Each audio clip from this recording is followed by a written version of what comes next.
Okay, I want everyone to visualize something with me, okay? This is a highly simplified graph to help us better comprehend how Jeffrey always had never-ending access, never-ending supply to young girls and women via the modeling industry. And there were other ways that Jeffrey recruited girls, but these were some of the big players for a consistent and measurable period of time. And while the girls were only an arm of Jeffrey's operation, Jeffrey needed the girls to make A, B, and C of his operation run. This is not even considering like how Jeffrey recruited from high schools. This is not considering the recruiting that Jeffrey had the core four doing. This is just like the modeling agent who opened the floodgates to allow Jeffrey to have a constant access to young girls and models. So let me give you like a speedrun version and explain how all of these people are connected through Jeffrey. First, we have Jean-Luc Brunel, and Jean-Luc Brunel was actually Ghislaine Maxwell's friend before he was Jeffrey's friend. Jean-Luc Brunel and Ghislaine Maxwell met in the 80s, and Ghislaine Maxwell introduced Jean-Luc Brunel to Jeffrey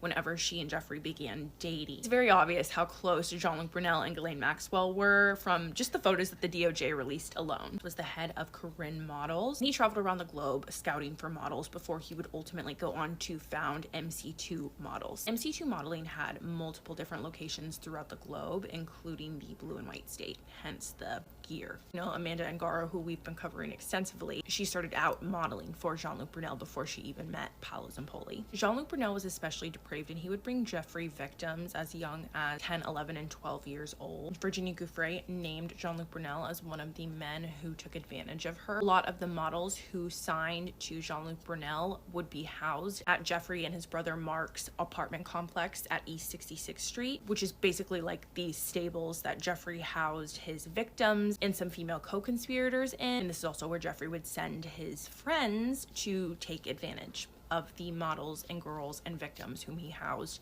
at East 66th Street. In the mid to late 90s through the early 2000s, Jean-Luc Brunel was a resident at Trump Tower in New York City. After Jeffrey passed away, the French National Police launched an investigation into Jean-Luc Brunel and arrested him in 2021 for a whole lot of charges. In February of 2022, Jean-Luc Brunel was found passed away in his prison cell under the same circumstances that Jeffrey was found in. So that's like the Cliff Notes Jean-Luc Brunel connection. Then we have the connection to Michelle Adam Lazowski of Fashion TV. Michelle Adam founded Fashion TV in 1997. Fashion TV is an international media broadcasting fashion company, at least on the outside, but when you look a little bit closer, it's very obvious that Fashion TV is, in my opinion, a hub for rush houring and money laundering. Michelle Adam was seen in the Jeffrey files and the photos that the DOJ released in mid-December. You can see his t-shirt with his little Fashion TV logo on it. And what I can't figure out about Michelle Adam,